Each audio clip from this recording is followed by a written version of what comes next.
하나님 말씀 고린도전서 15장 23절로 28절까지 말씀을 함께 같이 읽겠습니다. 고린도전서 15장 23절로 28절까지 말씀입니다. 그러나 각각 자기 차례대로 되리니 먼저는 첫 열매인 그리스도요, 다음에는 그가 강림하실 때에 그리스도에게 속한 자요, 그 후에는 마지막이니 그가 모든 통치와 모든 권세와 능력을 멸하시고 나라를 아버지 하나님께 바칠 때라. 그가 모든 원수를 그 발 아래에 둘 때까지 반드시 왕노릇 하시리니 맨 나중에 멸망받을 원수는 사망이니라. 만물을 그의 발 아래에 두셨다 하셨으니 만물을 아래에 둔다 말씀하실 때에 만물을 그의 아래에 두시니가 그 중간에 들지 아니한 것이 분명하도다. 만물을 그에게 복종하게 하실 때에는 아들 자신도 그때의 만물을 자기에게 복종하게 하신 이에게 복종하게 되리니 이는 하나님이 만유의 주로서 만유 안에 계시려 하심이라. 아멘. 어제에 이어서 계속 부활에 대한 말씀을 하고 있습니다. 그 부활이 순서가 있다는 것이죠. 모든 사람이 그냥 동시에 다 나타나는 것이 아니라 23절에 보면 그러나 각각 자기 차례대로 되리니, 그 부활의 순서가 있다. 먼저는 첫 열매인 그리스도요. 첫 열매, 예수님께서 먼저 부활하시고, 어제도 말씀드렸죠.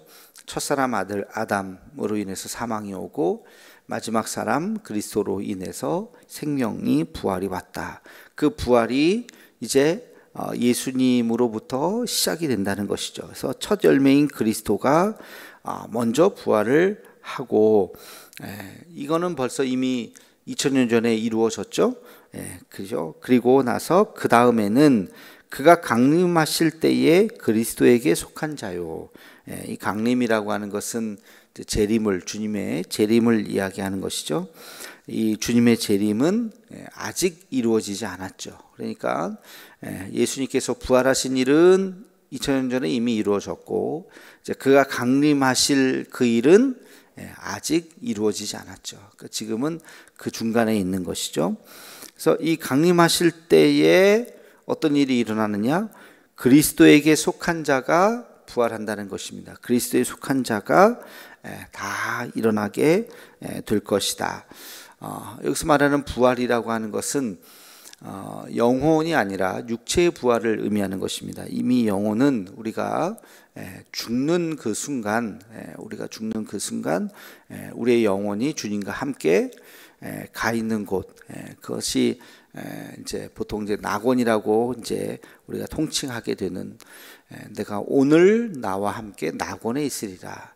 그래서 이제 오늘이라고 하는 이제 그 단어도 이제 해석하는 것이 뭐 여러 가지가 뭐 있습니다만, 아무튼 이 시간적으로 오늘이라고 하는 말씀을 예수님께서 하셨다고 하는 것은 죽는 순간 우리의 이제 영혼과 육체가 분리가 되고, 그래서 우리의 영혼이 이제 주님과 함께 낙원, 거기는 천국은 아니에요. 뭐 예를 들어서 천국 1단계라고 보는 분들도 있고, 여러분 어떤 집에 가면 옛날에 대문을 지나면 뭐 이렇게 마루가 아니라 마당 같은 게 나오잖아요. 물론 마당도 그 집이라고 볼 수 있지만, 그 건물을 우리가 그 안채라든지 이런 걸 우리가 집이라고 이야기하죠. 뭐 그런 개념이라고 뭐 생각할 수 있을 것 같습니다. 그래서 우리가 이제 죽는 순간 이제 낙원이라고 하는 곳에 있다가 이제 주님이 재림하시는 그날 우리의 육체가 영혼과 결합을 하죠. 근데 그 육체라고 하는 것이 바로 부활체라는 것입니다. 그러니까 이런 육체는 아니고 부활하신 예수님의 몸과 같은, 부활하신 예수님의 몸은 어떤 몸이었습니까? 성경에 아주 부분적으로 나타나는 그 모습은 일단 잡수셨어요. 그죠? 잡수시더라, 그런 표현이 있습니다. 그러니까 먹기도 해요. 그러니까 몸이 아닌 게 아니에요. 몸이죠. 그러니까 우리가 먹을 수 있다고 하는 것은, 그러나 이런 몸을 갖고 있지만 시간과 공간의 제약을 받지 않는 거죠. 문이 닫혀 있었는데 들어오시더라. 그것은 문이 닫혀 있으면 우리 육체는 못 들어가죠. 문을 열고 들어가야 되는데 문이 다 닫혀 있었는데 그 안에 들어가셨어요. 그러니까 공간의 이동이 자유롭죠. 엠마오에 가는 그 사건도 그랬잖아요. 예수님과 함께 걸어가다가 음성도 들리고 다 같이 이야기하다 어느 날 갑자기 예수님을 알아봤더니 갑자기 사라지셨고, 그렇게 시간과 공간에서 자유로운 몸, 상상할 수 없는 어떤 하나의 신비스러운 그런 영역이겠죠. 어제 말씀드렸듯이 나비가, 그 애벌레가 나비의 그 세계를 이해할 수 없듯이, 상상할 수 없듯이 우리도 마찬가지죠. 그냥 그 정도 그냥 어렴풋하게 그냥 알고 있는 거예요. 그래서 그런 부활체를 입고 우리가 하나님의 나라에 들어가게 될 것이다. 이제 그렇게 이해할 수가 있습니다. 그래서 강림하실 때 그리스도에게 속한 자들이 이제 나오고, 그 다음에 24절에 보면 그 후에는 마지막이니, 이제 마지막이니라는 표현이 있어요. 이 마지막이라고 하는 것은 이제 드디어 세상이 끝나는 종말을 의미합니다. 이 종말이 오면 모든 통치와 모든 권세와 능력을 멸하시고 나라를 아버지 하나님께 바칠 때다. 이제 그렇게 이야기하죠. 종말이 오면 이 모든 지구의 모든 역사가 다 끝나는 것입니다. 지구의 모든 역사가 다 끝나고 하나님을 대적하는 모든 세계가 다 멸망하고 이제 하나님 아버지 앞에 바치는 그때, 다시 말하면 하나님의 왕국이 이제 시작되는 것이죠. 세번역 성경에는 이렇게 해놨어요. 그때 그리스도께서는 영계와 지상의 모든 통치권과 권세와 능력을 없애버리고 나라를 하나님 아버지께 넘겨드릴 것입니다. 그러니까 예수님의 재림의 시점과 이 세상의 역사가 끝나는 시점이 동시에 이루어지는 것은 아니고, 재림의 시점이 있고 세상이 이제 끝나는 그 시점이 있다는 것입니다. 이제 그런 시대가 오면 이제 하나님의 나라가 이제 드디어 펼쳐지게 되는 것이죠. 그리고 나서 이제 25절에 보면 이제 그런 말이 있어요. 그가 모든 원수를 그 발 아래에 둘 때까지 반드시 왕노릇 하신다. 요것도 우리 그 세번역으로 다시 보면 그리스도께서 모든 원수들을 자기 발 아래 굴복시킬 때까지 왕으로 다스리셔야 합니다. 그리스도께서 모든 원수들을 그 발 아래 굴복시킬 때까지 이제 왕으로 다스리는, 이거를 이제 소위 말해서 이제 천년왕국 뭐 이렇게 표현하는 분들도 있고, 뭐 무천년설을 얘기하는 또 분들도 있고, 그러니까 이게 딱 떨어지게 어떤 용어를 쓴 것이 아니기 때문에, 그리고 요한계시록에도 나오지만 또 복음서에도 나오고 심지어는 구약에도 나오고, 이런 조각조각 흩어진 말씀들을 이렇게 짜맞히고 이렇게 짜맞히고 뭐 그러다 보니까 종말에 대한 이론이 딱 하나로 통일된 것이 아니에요.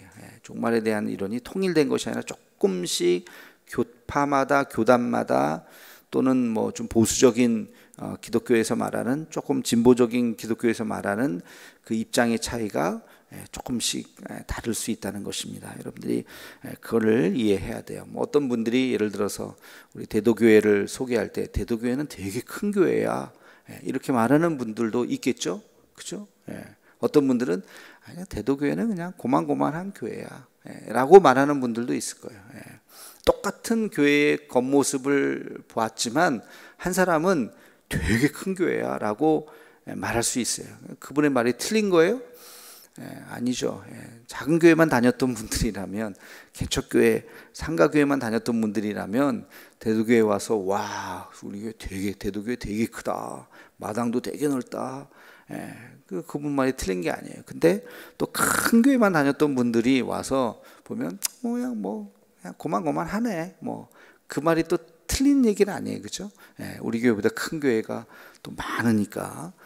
그러니까 일종의 그렇게 이해하시면 돼요. 그래서 마지막 종말에 대해서 우리가 뭐 어떤 말씀이 틀리다가 아니라 이쪽 한 부분, 여러분들이 예를 들어서 뭐 중국을 여행을 하셨는지 모르겠는데 중국 다녀온 분들이 상하이 같은 데를 다 다녀오고 나서 보면 야, 중국은 한국보다 훨씬 잘 살아. 실제로 상하이 거기 와이탄 거리라든지 거기 다운타운 가면 고층 100층이 넘는 빌딩이요, 100개가 넘습니다. 뭐 종로 비교할 수가 없어요. 서울을 비교할 수가 없을 만큼 어마어마한, 뉴욕하고도 뭐 거의 뭐 비교해도 전혀 손색이 없는, 그게 그 상하이의 중심부예요. 그러니까 어떤 분들이 중국 갔다 와서 와, 중국은 엄청난 나라야라고 말할 수도 있겠고, 뭐 경치 좋은데 뭐 그런데 갔다 온 분들은 야, 중국은 뭐 자연 경관이 끝내줘, 뭐 그렇게 말할 수도 있겠고, 고비 사막이나 뭐 그런 사막지대 갔다 온 분들은 야, 중국은 참 황량해, 뭐 이렇게 말할 수도 있겠고, 그 다양하잖아요, 그죠? 그 한 나라 안에 다양한 것들이 있는데 내가 경험한 것들만 이야기하다 보면 좀 다를 수가 있죠. 마찬가지인 것이죠. 그래서 이 종말에 대해서는 우리가 딱 한 가지만 딱 고집해서 이야기할 수는 없다. 그러나 이제 그러면 그냥 뭐 아무것도 아니냐, 그런 거 아니에요. 그게 아니라 여러 가지 성경을 종합해서 보면 원칙은 있습니다. 원칙은 뭐냐? 예수님의 초림이 있었어요. 우리 복음서에 나오는 예수님께서 성탄 사건을 통해서 이 땅에 오셔서 십자가에 달려 죽으신 그 예수님의 초림 사건, 육신으로 오신 그 사건, 그 다음에 부활하셨고 그리고 승천하셨죠. 지금은 거기까지죠. 그리고 나서 예수님께서는 다시 오신다고 말씀하셨죠. 그게 재림이죠.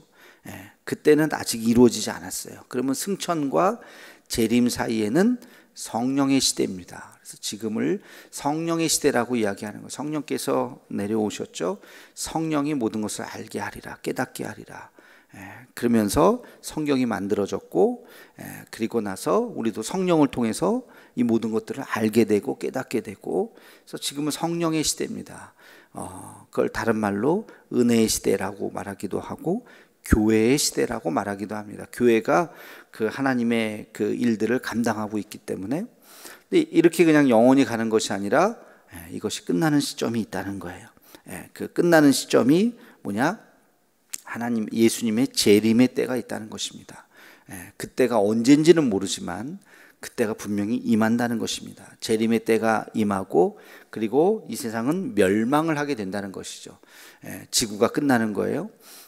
그 멸망의 시점이 다시 말하면 심판의 시점이 됩니다. 모든 인류의 심판의 시점이 되고, 인간의 사실 뭐 인간을 심판하기보다는 악한 영 사탄을 심판하는 날이지만 사탄 아래 있는 사람들까지도 심판을 당하는 것이죠. 그래서 그 심판이 끝나면 하나님의 나라가, 영원한 하나님의 나라가 펼쳐지게 되는 것입니다. 이 순서는 어떤 교파나 교단이나 다 같은 거예요.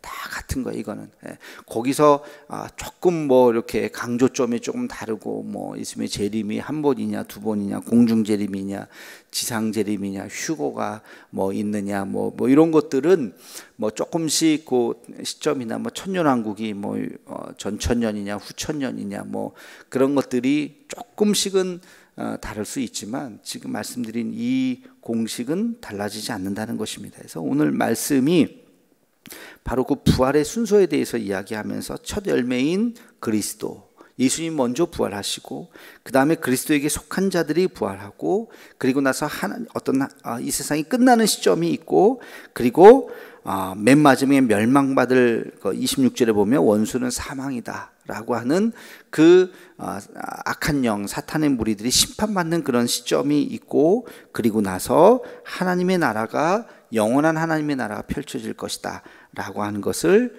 이야기하고 있습니다. 조금 더 다시 정리해서 단순화시켜서 얘기하면 십자가와 부활 사건, 그렇죠? 그리고 나서 승천, 그리고 재림, 그리고 심판, 그리고 하나님 나라, 영원한 하나님 나라. 이제 그 순서로 쭉 진행이 되고 있는 것입니다. 그래서 이제 예수님 승천하시고 2000년이 지난 거예요. 그렇죠? 성령께서 임재하시고 2000년이 지난 거예요. 2000년이면 많이 지났냐? 아직도 한참 더 가야 되느냐? 그건 모르는 거예요. 그거는 모르는. 바울도 자기가 살아있을 때 예수님 오실 거라고 생각을 했어요. 그러니까 그 당대에 오실 거라고 생각했는데 당대가 아니라 지금 2000년의 시간이 지났죠. 그래서 언제 올지는 몰라요. 근데 그러나 우리가 늘 종말론적인 의식을 가지고 살아가는 것은 굉장히 중요하고, 이런 우주적 종말뿐만이 아니라 개인의 종말이 있잖아요. 우리가 죽는 그 순간이 종말이죠. 예수님이 꼭 무슨 재림을 우리가 봐야 그게 끝나는 게 아니라 내가 죽는 순간이 그게 종말이라고요. 개인적 종말. 그러니까 항상 이 종말론적인 생각을 가지고 우리가 살아가야 한다는 것입니다. 그래서 이 모든 이제 과정들을 우리가 기억하고, 요즘에 환경 문제가 심상치 않죠. 이 코로나의 원인도 여러 가지를 분석하지만 결국엔 인간의 환경 파괴, 여기에서 그 근원을 찾고 있습니다. 그 박쥐의 문제가 하여튼 이 박쥐가 왜 거기서부터 바이러스가 왔다는 것은 확실한데, 그 인간이 어떻게 그 박쥐로부터 바이러스를 옮을 수 있었는가에 대해서는 결국에는 인간이 자연을 파괴하는, 할 수밖에 없는 이 산업 구조, 이 경제 산업 구조가 자꾸 자연을 훼손할 수밖에 없는 이 구조로 나아가기 때문에 이걸 멈출 수가 없는 거예요. 지금 갑자기 공장 다 문 닫고 친환경적으로 가자, 그게 되겠습니까? 선진국이 해도 개발도상국이 니네는 다 물건 팔아먹고 이제 우리 좀 살만하니까 그렇게 할 수가 없어. 국제사회가 그게 그러니까 서서히 줄여나가자 하는데 그게 쉽지 않죠. 2050년에 지구가 멸망한, 이제 이거는 무슨 예언가의 얘기가 아니라 그런 과학적인 데이터에 의하면 2050년엔 지구가 마비가 된다. 이제 그런 또 글들이 있더라고요. 환경에 대해서 심각하게 생각하면 한없이 심각한 것이고, 아무튼 이제 뭔가 지구가 이렇게 영원하지 않을 수는 있겠다라는, 그거는 신앙인을 떠나서 크리스찬이 아니라 할지라도 지구가 이렇게 수만 년, 수백만 년 앞으로 계속 가지는 않을 것이다라고 하는 생각은 하죠. 언젠가는 지구가 끝날 수 있겠다는 그런 생각을, 상식적으로 그런 생각을 하게 됩니다. 근데 그게 바로 성경에서 이미 얘기하고 있었어요. 세상의 역사는 끝난다. 끝난다. 어떻게 끝나는지는 우리가 모르지만 어쨌든 신앙적인 고백은 주님의 재림으로 끝나게 될 것이다 하는 것은 갖고 있어야 하는 우리 믿음입니다. 아무튼 그 상황 속에서 우리가 이 믿음을 잘 지키고 다시 한번 말씀을 우리가 잘 들여다보고 하나님 안에서 우리가 올바르게 신앙생활 해 나갈 수 있는 우리가 되기를 주님의 이름으로 축원합니다. 기도하겠습니다.